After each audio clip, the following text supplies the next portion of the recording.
12,000 people, 12,500 people in Karnes County. We're so small that we deserve a special exemption the next time they want to give us a special assessment. Thank you. Thank you. All right, one more time. Unfunded mandates is a buzz term you hear often. What do you feel like the outlook for the future of state funding is for counties like Karnes, and under your leadership, how would the county intend to meet its obligations in the face of shrinking state aid? My understanding of unfunded mandates is it's when larger level of governments, they mandate us to do something, but do not provide full fundings.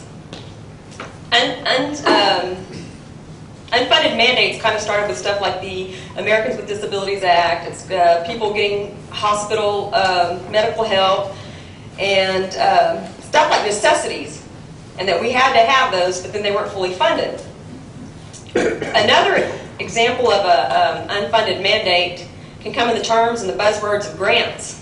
And when you have these grants with these unfunded mandates, you can end up with stuff that we're going to be obligated to pay, but they were not funded. We can look at things such as the easement, which comes with part of our historical commission things. We're not getting full funds, but we're going to be mandated to pay. The taxpayer is going to be mandated to pick it up. And in shrinking state aid, we need to plan and budget over a long period of time. Great man by the name of Reuben Franklin used to always say, if you had to depend on state aid, you didn't have to depend on a lot. So I think we always need to remember long-term planning. I'm sorry, Dan. I'm sorry. I'm sorry, Mr. Chairman. Oh, I won't keep it this time. All right, let me, well, we're going to move on then. All right, by the way, let me introduce somebody real quick. This is AJ Atkins, and he works at our paper with us. What I've got here is our box full of questions that were submitted from people, and there are some questions that, again, in here that were given to us by people at our paper as well as myself. So, AJ, if you'll help me by pulling some questions out for me.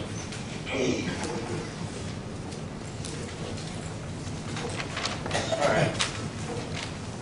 This is a good one for the first one. And again, we'll be at our 1 minute time limit again for this segment. There is a code of conduct that governs the actions of a county judge, not only during time served, but also during the election process. Are you aware of this code of conduct, and have you followed its guidelines during your campaign? I think that I'm aware of the code of conduct.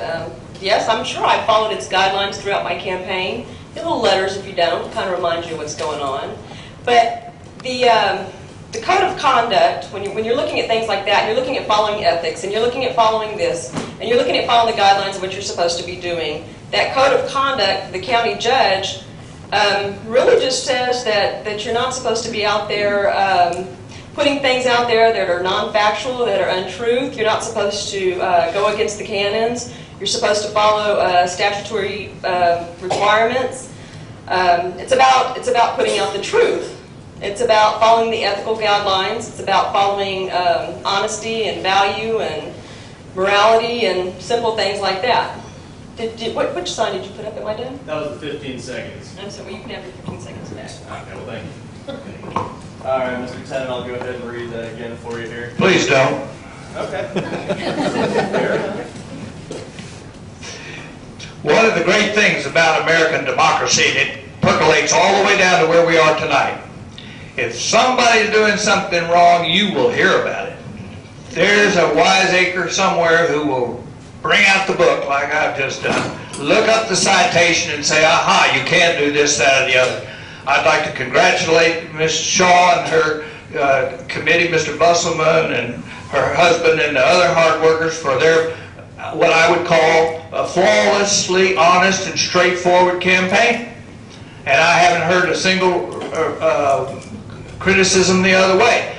If you take this a stage further and you talk about lawyers who are either commissioners in the commissioner's court or the judge of the court, the ethics are very set out in 171.010, and they clearly provide that a county judge or commissioner may practice law in the courts where the county judge or commissioner serves if they've complied with the requirements of business entities. Thank you. Thank you. All right, AJ, give me another quote, please.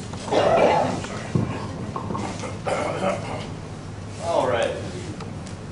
We have 4 attorneys currently on our county payroll.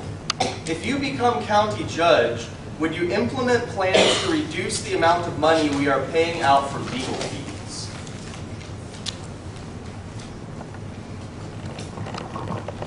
Thank you. I think I understand the question. When you say 4, I'm startled a little bit. I know that Mr. Busselman is an elected county attorney and he's receiving fees. I know that Herb Hancock is the working county attorney and he's receiving payment. And then I know that there's a lawyer who's been appearing in council meetings because the present judge and commissioners didn't have confidence in Mr. Busselman and wanted to get their own axes grind, and that lawyer, I think, is under contract with them. We don't. That's not the county may be paying it, but I can assure you they won't be paying it for long. That man was brought in because of all the consternation over the annex. And I think if we do get a change in county attorney, we'll have a positive change in income because we'll have access to those 2,000 bad check cases that they just keep ignoring. Thank you. Thank you. All right.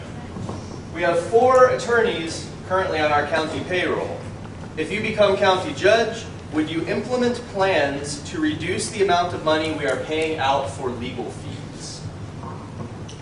I think one of the biggest concerns here is the counsel that we have showing up in Commissioner's Court. I know that's a very expensive counsel, and I think it's something that we could live without. We have a county attorney. It's his job to actually assist in legal matters in Commissioner's Court. As far as the 4 county attorney, the county attorney.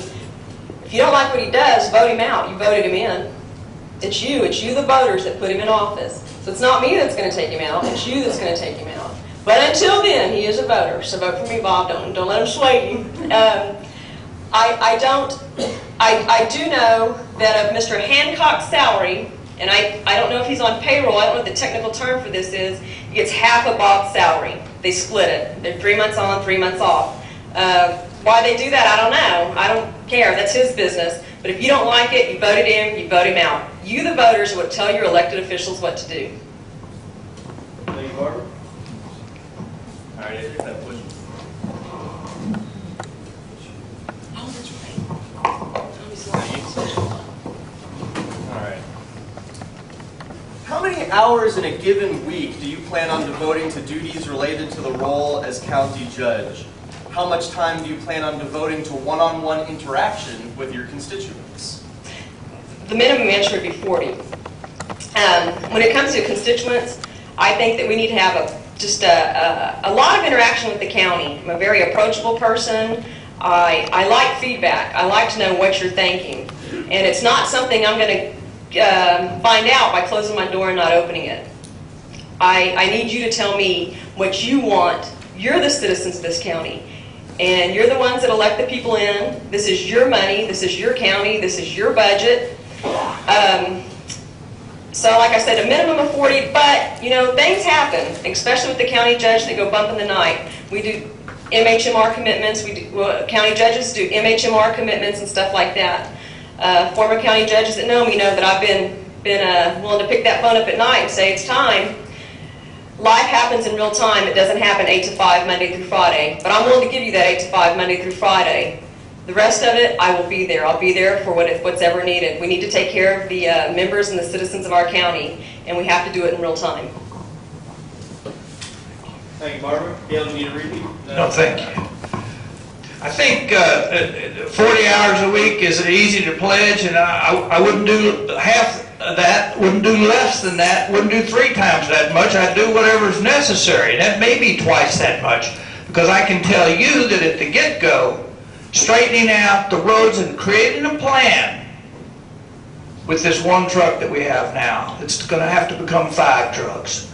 The source of materials, the labor involved. That's going to take a tremendous amount of effort. The county attorney's office is going to take effort every single day. When we have a meeting, you point your finger at the county attorney and you say, "Sir, how many cases do you have on your backlog today?" And if he says 26 more for this month, the way Ms. Jonas told me today when I called, you have to say that's not adequate. We want work from the county attorney's office. And then, of course, the balanced budget, that requires a subtle shifting throughout the year. Thank you. Thank you. Thank you. All right. Would you hold a bond election or pursue certificate of obligation bonds if additional funding was needed on either the courthouse restoration or courthouse annex project? In my expectation, under no circumstances would a certificate of obligation be issued or be promoted by any properly seated Karnes County Commissioner's Court. Every person in this room is suffering from the effects of that. I think it's completely inappropriate and should not be done. Now, you say a shortfall, and that's not clear at all. There's huge sums of money allocated in the current budget. There are also huge deficits in other parts of the budget. And I say that the money on hand goes to the objectives that we have in our heart.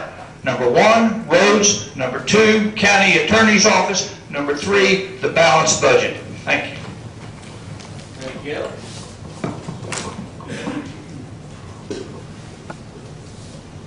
We lost track of my question. Bond elections. There you go. Would you hold a bond election or pursue certificate of obligation bonds if additional funding was needed on either the courthouse restoration or courthouse annex project? I think we kind of answered that earlier. To reiterate it, I think that certificates of obligation, in a way, are misleading. They're almost dishonest. A bond election allows you to actually know what's out there and what's going on. It lets you know where your money is going. This is your money. You have every right to know where, I'm sorry. You have every right to know where your money goes.